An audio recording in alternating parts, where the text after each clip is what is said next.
100억 원드가 되어라. 2004년 나는 약 18개월 동안 전 세계를 여행한 적이 있다. 그때 낯선 곳에서 얻은 교훈들은 지금도 내 삶의 단단한 토대가 되어주고 있다. 베를린의 뒷골목에서 파타고니아에 숨겨진 호수에 이르기까지 이르는 길 위에서 나는 빈 털터리에 가까웠다. 가진 것이라고는 백팩과 작은 트렁크 하나뿐이었다. 책도 2권만 가져갔다. 하나는 헨리 데이비드 소로의 윌든이었고 다른 하나는 롤프 포츠가 쓴 여행의 기술이었다. 떠나기 전 나는 여행의 기술을 챙기며 표지 안쪽에 꼭 가보고 싶었던 곳의 목록을 적어 넣었다. 스톡홀름, 프라하, 파리, 뮌헨, 베를린, 암스테르담. 서두를 일도 걱정할 일도 없었다. 천천히 나만의 속도로 각 도시를 걸으면 충분했다. 꿈이 이루어지는 순간이었다. 여행 내내 나는 롤프의 책을 거듭 읽으며 깨달았다. 진정한 여행은 여행지가 아니라 일상에서 내 삶을 바꿔놓는다는 것을.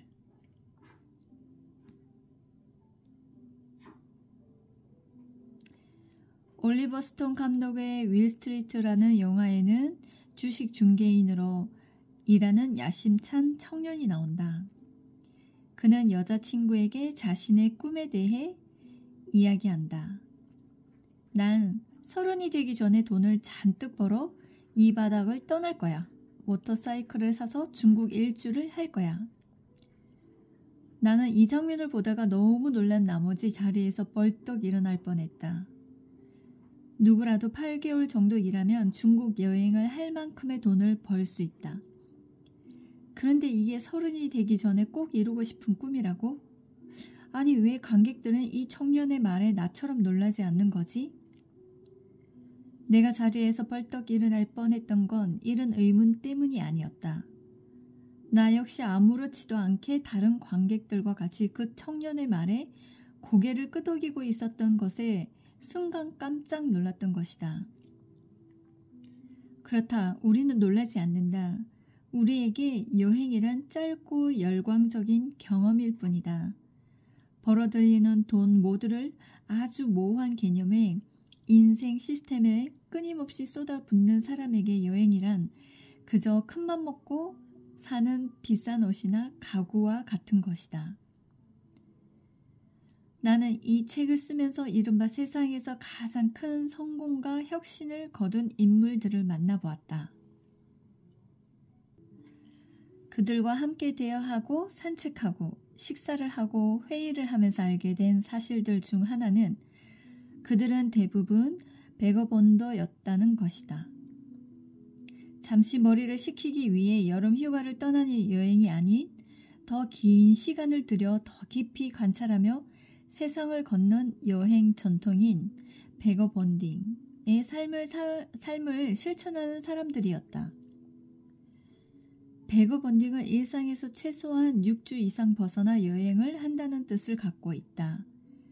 짧게는 몇 개월에서 길게는 몇 년에 이르기까지 충분한 시간을 갖고 떠나는 여행일 때 비로소 우리는 일상과 삶을 새롭게 바꿔 나갈 수 있다. 100억 원딩은 삶에 대한 새로운 관점이다. 우리에게 소유가 아닌 선택권을 선물한다. 일상에서 모험을, 모험 속에서 일상을 찾게 이끈다. 100억 원딩은 태도이기도 하다. 사람과 장소, 사물에 진심으로 흥미를 보이는 생생한 모험가가 될 때 우리는 다양한 기회를 얻는다.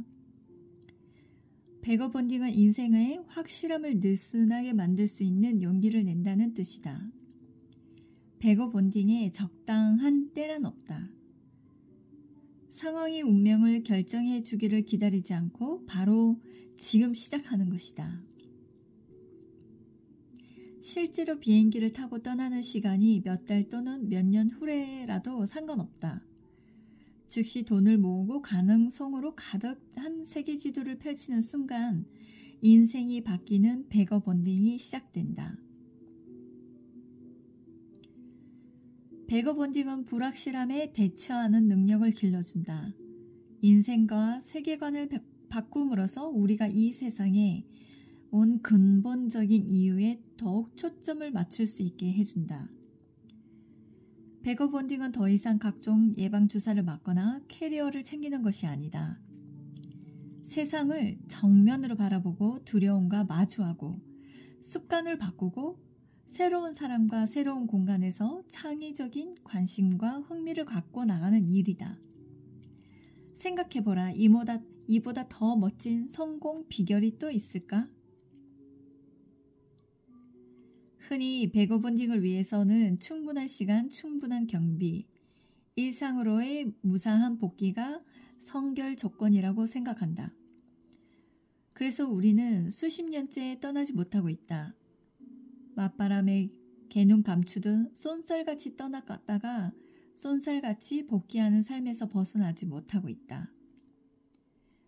나는 여행을 하면서 다양한 베거분들을 만난다. 비서, 은행원, 경찰, 변호사, 펀드 매니저, 사회복지사, 뮤지션, 트럭 운전사, 은퇴군인, 웨이터, 목수, 어부, 엔지니어, 사업가.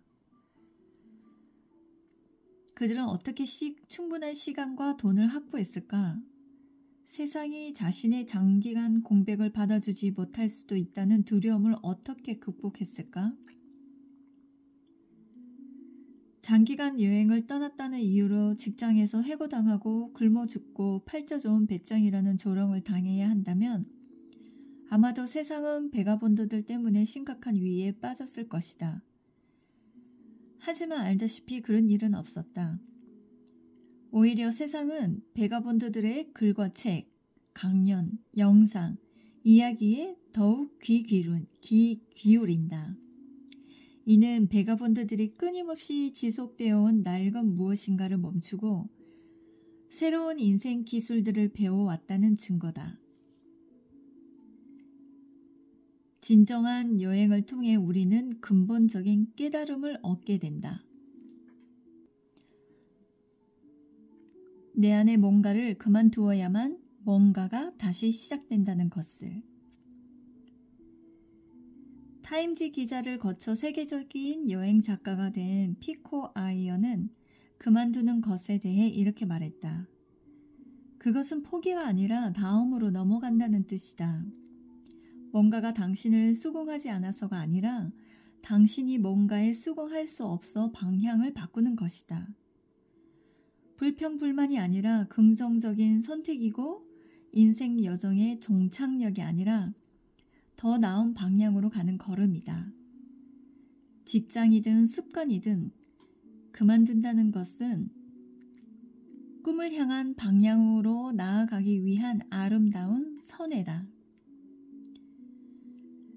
수십 년 동안 당신이 그만두지 못하고 있는 것은 무엇인가? 베거본딩은 성공 후에 주어지는 특권이 아니다. 성공하려면 반드시 베거본더가 되어야 한다. 타이탄들은 어떻게 두려움을 극복하는가? 우리에게는 평생 숙명처럼 붙어 다니는 두 친구가 있다. 두려움과 불안이다. 이 두 친구와 어떤 관계를 맺어야 할지 가장 지혜로운 답을 줄 수 있는 현자는 누구일까? 단연 알랭드 보통이 압도적인 표를 얻었다. 알랭드 보통은 우리 시대 가장 영향력 있는 철학자다. 왜 나는 너를 사랑하는가? 불안, 행복의 건축, 뉴스의 시대 등 펴내는 책마다 베스트셀러가 되었고 각박한 삶을 살아가는 수많은 사람들의 몸과 마음을 치유하는 인생학교를 전 세계에 설립 활발한 사회운동을 펼쳐나가고 있다.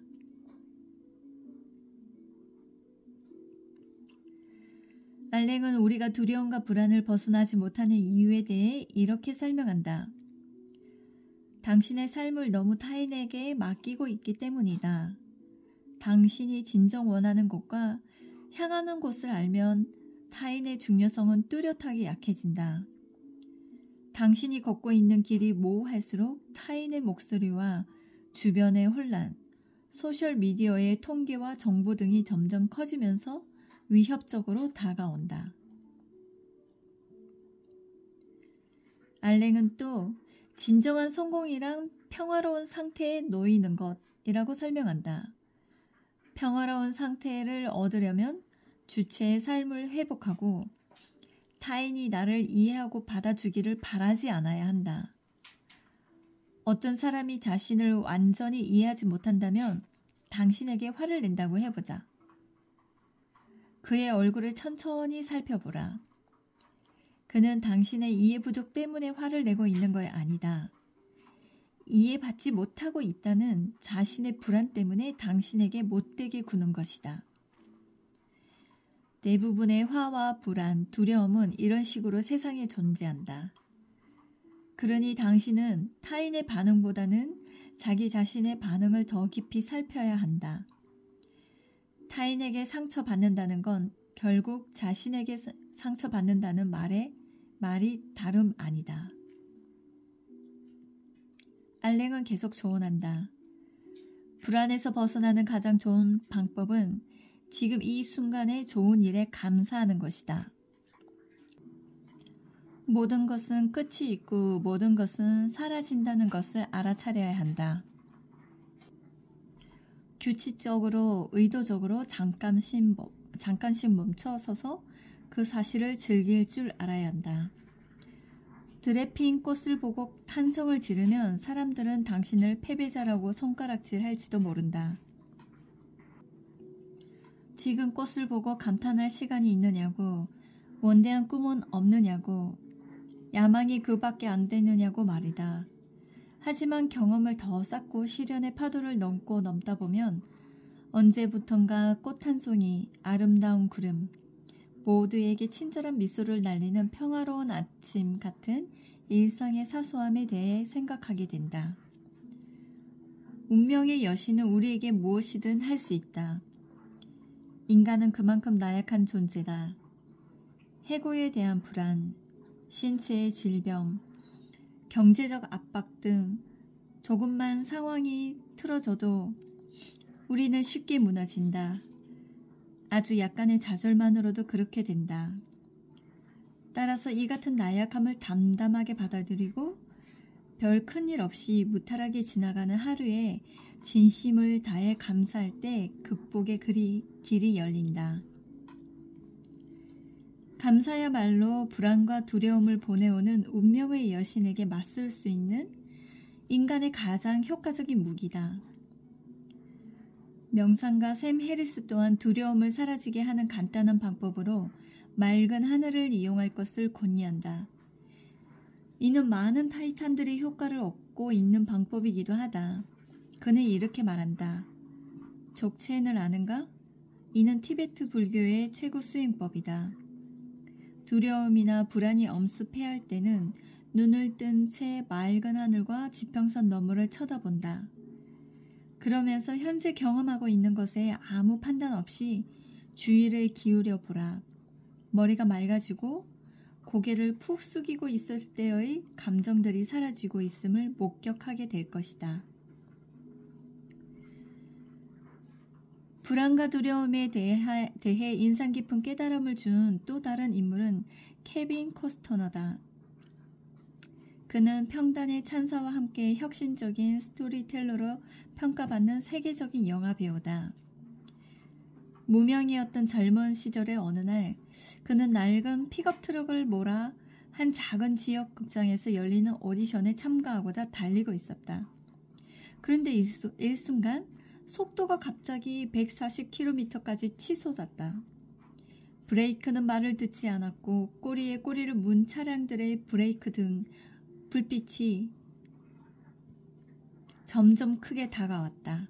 그는 회상한다. 아주 짧은 시간 동안 죽는구나 하는 생각이 들었다. 그와 동시에 이렇게 죽을 순 없어 라는 생각도 들었다. 클러치를 터져라 밟았다. 날카로운 비병처럼 끼익 소리가 나면서 가까스로 시동키를 뽑을 수 있었다. 속도를 간신히 줄이고 갓길에 차를 세웠다. 무엇보다 아무도 죽지 않아서 다행이었다. 잠시 안도의 숨을 고른 다음 빌어먹을 차에서 내려 뭔가에 홀린 듯이 울타리를 넘어 달리기 시작했다. 정확한 이유는 나도 몰랐다. 왠지 절대 오디션을 놓쳐서는 안 될 것 같다는 생각만 머릿속에 가득했다. 케빈은 그 오디션에서 떨어졌다. 애초에 배우가 되겠다는 열렬한 생각은 없었다. 그냥 주변에서 하도 권해서 경험 삼아 도전해본 일이었다. 근데 막상 오디션에서 떨어진 후 그는 정말 배우가 될 거야? 하는 생각과 사랑에 빠지기 시작했다. 그게 밥벌이가 될 수 있을지 큰 확신은 없었지만 미치도록 머릿속을 파고드는 앞으로 뭐하고 살래? 라는 속삭임을 떨쳐내는 용기를 얻는 데엔 충분했다. 케빈은 이렇게 말했다. 그날 나는 고속도로에서 목숨을 잃을 뻔했고 배우로서도 별 재능이 없다는 사실을 알았다. 그런데 그것보다 더 중요한 사실은 그날 내가 사고를 주고 오디션을 보지 못했으면 어땠을까 하는 생각이 온몸을 전율처럼 훑고 지나갔다는 것이다. 오디션에서 떨어졌지만 오디션 자체는 너무 재밌었기 때문이다. 그래서 나는 내가 배우가 될 수 있을 것이라는 확신했다. 비록 배우로 대성할 수는 없을지라도 어떻게든 배우만 될 수 있다면 남들이 싫어하는 일일지라도 내가 원하지 않는 일일지라도 모두 기꺼이 할 수 있다는 용기가 생겼기 때문이다. 케빈의 어깨에 짓누르던 모든 짐이 사라졌다. 그는 어떤 도전이든 가능한 사람이 되었다. 그의 가장 큰 두려움은 자신이 원하지 않는 삶을 계속 살아야 할지 모른다는 것이었다. 그가 이 두려움에서 벗어날 수 있었던 것은 원하는 삶을 살기 위해 원하지 않는 삶을 기꺼이 받아들이는 용기를 얻었기 때문이다. 나는 그가 들려준 이 지혜로운 깨달음의 경이라도 표하고 싶은 심정이었다. 케빈은 원하는 일, 원하는 삶을 찾는 방법에 대해서도 지혜를 나눠주었다. 떠올릴 때마다 약간 두렵고 긴장되고 떨리는 일, 그게 바로 당신이 원하는 것이다. 와, 잘하면 완전히 인생을 망칠 수도 있겠는걸? 하는 일이 바로 당신이 찾아 헤매던 모험이다. 두려움이라는 친구를 멀리하는 데 시간을 쓰지 마라. 용기라는 새 친구를 초대하는 데 심려를 기울여라.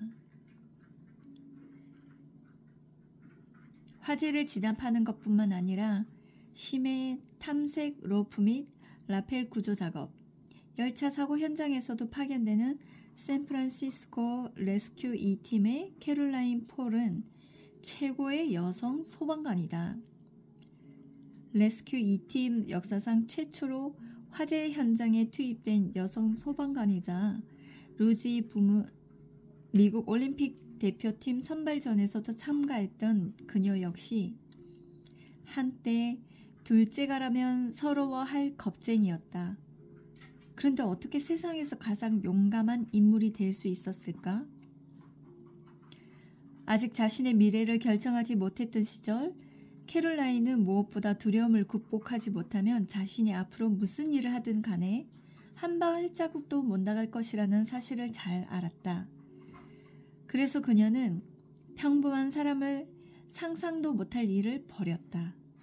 자신의 두려움을 마주보기 위해 세로로 설치된 케이블선을 타고 230m 높이의 금문교에 올라간 것이었다. 한밤중이었다. 나는 케이블선을 올라 70층 높이의 둥근 가로바 위를 걷기 시작했다. 발 아래는 아무도 없었다. 양옆으로 뻗은 두 줄의 얇은 와이어가 안전을 위한 유일한 장치였다. 첫 발자국을 떼는 건 기적 같은 용기가 필요했다. 하지만 두 걸음, 세 걸음을 걷고 나자 그냥 보통 평지를 걷는 것과 똑같다는 느낌이 문득 들었다. 그러니까 두려움에서 용기까지는 두세 걸음이면 충분했던 것이다. 두려움이 용기로 바뀌자 캐롤라인은 아찔한 허공 위에서도 자신을 찾아온 감정 모두를 고요하게 바라볼 수 있었다. 기대, 흥분, 짜릿함, 집중, 자신감, 재미, 두려움. 마침내 그녀는 깨달았다. 정말 해내고 싶은 일이 있을 때는 두려움이라는 감정을 어느 정도의 순위에 배치할 것인가를 정하고 거기에 넣어두면 충분하다는 것을. 그녀는 이렇게 말했다. 공포와 불안, 두려움을 느낄 때는 자신의 모든 감정을 벽돌처럼 따로 하나하나 떨어뜨려 놓은 다음 다시 한 개의 선 위에 그것들을 올려보라. 인생이란 이 벽돌들을 단단히 쌓아가는 작업임을 알면 두려움이란 벽돌을 어디에 어떻게 배치해야 하는지, 무너지지 않을지 깨닫게 된다. 두려움은 무조건 부정적인 감정이 아니다.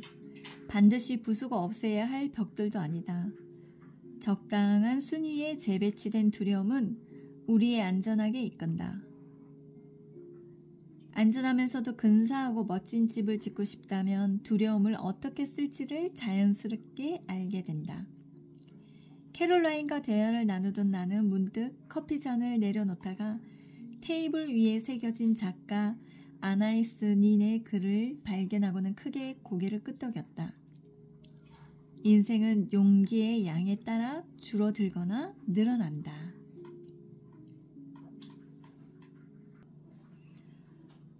스스로를 향해 걸어라. 나발 라비칸트는 스타트업 기업의 투자자, 구직자들을 위한 플랫폼 엔젤리스트의 CEO다. 지금껏 100개 이상의 기업에 투자했으며 그중 트위터를 비롯한 많은 기업이 엄청난 성공을 거두었다. 나발은 내가 스타트업 투자와 관련해 가장 많은 조언을 구하는 멘토이기도 하다. 그에 따르면 어떤 상황이든 우리는 세 가지 선택이 가능하다. 바꾸거나 받아들이거나 떠나거나다. 바꾸고 싶은데 바꾸지 않는 것, 떠나고 싶은데 떠나지 않고 그렇다고 받아들이지도 않는 것을 좋은 선택이 아니다. 불행은 대부분 그런 몸부림과 혐오감 때문이다.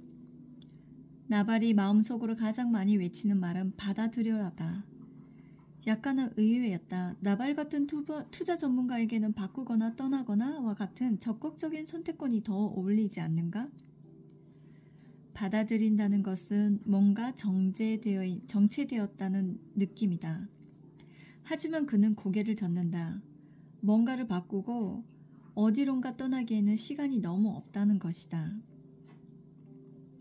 그는 이렇게 말했다. 우리가 어떤 존재인지 아는가? 거대한 은하수에 있는 별 하나의 주위를 맴도는 작은 바위에 자리 잡고 있는 원숭이들이다. 우주는 100억 년 전 이상부터 존재했었고 앞으로 1000억 년 이상 이어질 수도 있다. 그런 우주 속에서 나나 당신은 극소수의 존재일 뿐이다. 반딧불이가 한번 반짝여본 것도 정도가 우리의 인생이다. 우리가 하는 그 어떤 일도 지속되지 않는다.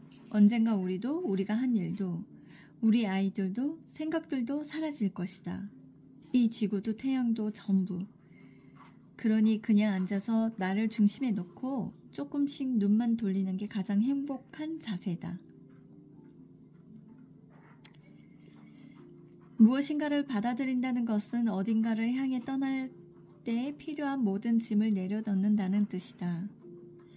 그만큼 가볍게 살 수 있다는 의미다. 그래서였을까? 나발의 말은 거침이 없다. 그는 성공하고 싶다면 자신보다 더 성공한 사람과 어울리라고 간단히 말한다. 행복하고 싶으면 자신보다 덜 성공한 사람들과 어울리면 충분하다고 웃는다.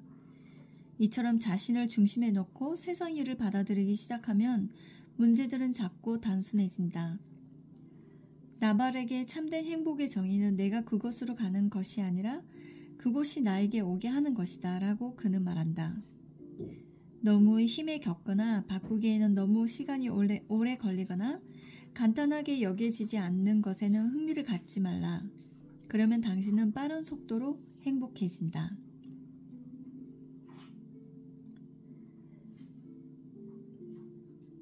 나발은 처음엔 스타트업을 창업할 생각이 없었다.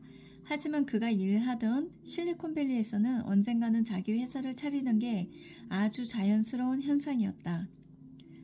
그래서 그도 누군가 미래 계획을 물어올 때마다 별 생각 없이 사업을 하겠노라 라고 대답하곤 했다. 그렇게 시간이 흐르고 그는 우연히 거리에서 친구를 만났다. 반갑게 악수를 나누고 난 후 친구가 그에게 말했다. 우와, 아직도 여기 있네? 회사 차린다는 얘기가 오래전부터 파다했는데 아직 독립 안 한 거야? 그는 한 대 얻어맞은 기분이었다. 말만 떠벌리고 다닌 사기꾼이 된 것 같은 심정이었다. 친구와의 만남이 있은 후 본격적으로 창업에 대해 생각하기 시작했다. 그는 결국 회사를 차렸고 예상보다 큰 성공을 얻게 된다. 이 과정에서 나발은 다음과 같은 교훈을 얻었다. 행복해지고 싶은가? 그럼 행복하다고 친구들에게 말하고 다녀라. 그러면 그 말이 사실이라는 걸 보여주지 않으면 안 되는 상황을 만나게 될 것이다. 최소한 자신이 한 말은 지켜야 하지 않겠는가? 당신이 정상적인 사람이라면 친구들의 기대를 저버리는 행동은 분명 하지 않을 것이다. 자, 정리해보자. 나발에 따르면 행복은 자신을 중심에 놓는 행동이다. 중심에 앉아 해답이 가능하고 간단한 것들에 대해서만 집중해 노력한다. 고정된 시각이 아니라 다양하고 풍부한 프레임으로 세상을 바라보는 사람은 불행해지지 않는다. 그렇다. 우리는 깨달음이나 진리를 찾아 수십 년 동안 산속을 헤매고 고된 수련을 할 필요가 없다. 우리를 일깨워주는 진리는 매 순간 얻을 수 있는 소박한 것들이면 충분하다. 나발은 깨달음이란 우리가 하는 생각들 사이의 공간이다 라고 설명한다. 멋진 말이다. 매일 나 자신을 중심에 놓고 생각하면 누구든 일정 수준의 깨달음을 얻을 수 있다. 화려할 필요도 거창할 필요도 없다. 나 자신만 납득시킬 수 있으면 충분하다. 그러니 어디론가 가지 못해 무엇인가를 바꾸지 못해 두려워할 것도 불안해할 것도 아니다. 나발은 마지막으로 다음과 같은 지혜로운 조언을 선물한다. 세상에 당신보다 더 현명한 사람은 없다. 그러니 찾아 헤매지 말라. 당신의 삶을 가장 잘 아는 사람은 당신이다. 그러니 당신이 스스로 현명해지면 된다. 언제나 당신 스스로를 향해 걸어라. 스스로를 찾아가라.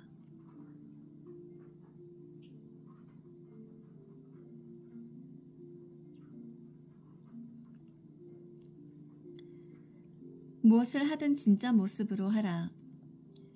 글렌백은 30대의 알코올 중독으로 바닥을 친 후 다시 삶을 시작했다. 2014년에는 9천만 달러의 수입을 기록하며 포브스가 선정한 세계에서 가장 영향력 있는 인물 100인의 이름을 올렸다. 라디오, TV, 인터넷, 출판 분야를 두루 망라하는 글렌의 플랫폼에는 매달 3천에서 5천만 명이 방문한다. 무엇이 술주정뱅이였던 그를 세계 최고의 인물로 변신시켰을까? 팀 페리스 쇼 청취자들의 뜨거운 요청과 성원에 힘입어 막강한 파워를 가진 글렌을 인터뷰하는 데 극적으로 성공했고 그와의 대화는 앞으로 10년간 강력한 에너지로 나를 밀고 나갈 것이다. 그가 인생에서 얻은 가장 중요한 교훈은 순전히 실수를 통해 얻은 것이었다. 알코올 중독에서 빠져나와 각고의 노력 끝에 라디오 방송 진행자 자리를 얻은 그에게 어느 날 청취자 한 명이 전화를 걸어왔다. 글렌, 당신은 실수라고는 해본 적이 없는 완벽한 사람이죠? 그러면 내 심정을 이해 못할 거예요. 순간 그는 침묵했고 스튜디오 안은 조용해졌다. 잠시 후 글렌은 천천히 말했다. 잠깐만요. 내가 어떤 사람인지 말씀드려보죠. 그는 약 15분 동안 자신에 대해 잔혹할 정도로 솔직하게 털어놓았다. 어떤 변명도 하지 않고 있는 그대로. 그런 다음 덧붙였다. 그동안 저는 거짓말을 했습니다. 사실 전 이런 놈이었습니다. 마이크를 끈 글렌은 젊은 인턴 직원과 프로듀스에게 담담하게 작별 인사를 건넸다. 오늘을 잘 기억해 두세요. 글렌백이 다시 시궁창에 빠져 끝장나는 날이니까. 그런데 정반대의 일이 일어났다. 하루아침에 그는 미국에서 가장 유명한 사람이 되었고 열렬한 지지를 받는 스타가 되어 있었다. 그의 솔직한 용기에 많은 사람들이 깊은 감동을 받은 것이다. 글렌은 회상한다. 왠지 그 전화를 받았을 때 내 진짜 모습을 보여줘야 한다고 생각했다.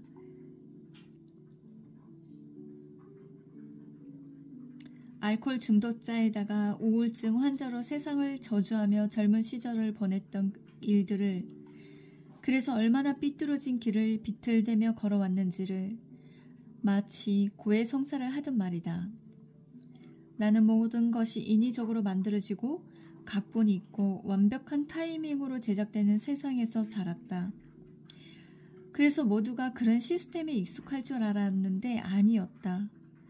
나는 그날 사람들을 진정한 것, 날 것, 솔직한 것에 굶주려 있다는 사실을 깨달았다. 진실한 모습을 보이면 누군가는 반드시 받아준다는 것을 알고 나자 인생이 또 한 번 바뀌었다. 내가 당신에게 줄 수 있는 최고의 조언은 당신의 진짜 모습으로 실패하거나 성공하라는 것이다. 다른 사람이 되려고 하지 마라. 당신이 뭘 하든 당신의 진정한 모습으로만 늘 충분할 것이다.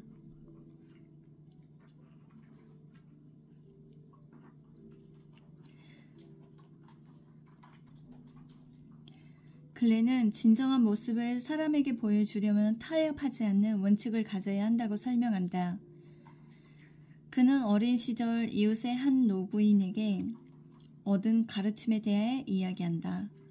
제2차 세계대전 당시 그녀는 16살이었는데 유대인에게 수프 한 그릇을 주었다가 곧장 아우슈비츠로 보내졌다. 사형 선고나 다름없었음에도 온갖 역경을 뚫고 그녀는 다시 돌아올 수 있었다. 그녀는 글렌에게 말했다. 글렌, 기억해라. 오랜 사람들은 어느 날 갑자기 그렇게 훌륭해진 것은 아니다. 그들은 매일 정도를 넘어서는 걸 거부해 왔기 때문이란다. 빠르게 변하는 시대에서 가장 소중하고 값진 것은 무엇일까? 영원히 변하지 않는 것이다. 시대가 아무리 변해도 변하지 않는 것. 그걸 가진 사람이 성공한다. 글렌에 따르면 그것은 곧 자신만의 원칙이다. 상대가 나를 좋아하든 종교가 같든 다르든 신념과 철학이 같든 다르든 나는 똑같이 그를 사랑과 존중으로 대할 것이다. 그것이 내 원칙이다. 일관적인, 타협하지 않는 불굴의 원칙이 있는 사람은 실패하지 않는다. 실패해도 오래가지 않는다. 알코올 중독에 빠졌던 30대 초반 글렌은 예일대학교에서 신학을 전공하며 한 학기를 보냈다. 하지만 아무리 노력해도 어두운 알코올 중독자인 자신이 그곳과는 어울리지 않는다는 생각을 좀처럼 떨칠 수가 없었다. 그러던 어느 날 강의실 책상에 엎드려 있던 그의 등을 누군가 가볍게 두드렸다. 신학과의 웨인 미스크 교수였다. 웨인이 그의 손을 잡으며 말했다. 잠깐 내 말을 들어보겠니? 자네가 무엇 때문에 괴로워하는지 조금 알 것 같아서 하는 말인데 이곳은 자네가 충분히 지낼 만한 곳이라네. 자네는 언제까지든 여기 있어도 괜찮아. 너무나도 단순한 웨인의 말은 글렌의 세상을 바라보는 방식을 완전히 바꾸어 놓았다. 새로운 세상을 활짝 열어주었다. 웨인 교수는 내게 바로 여기, 이 세상에 있을 자격이 충분하다고 말해주었다. 그 말 한마디에 나는 회복되었다.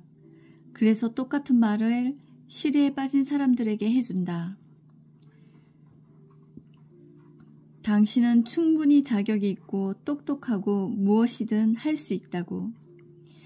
그것이 지금껏 숨겨져 있던 당신의 진짜 모습이라고. 우리는 자격이 충분하다.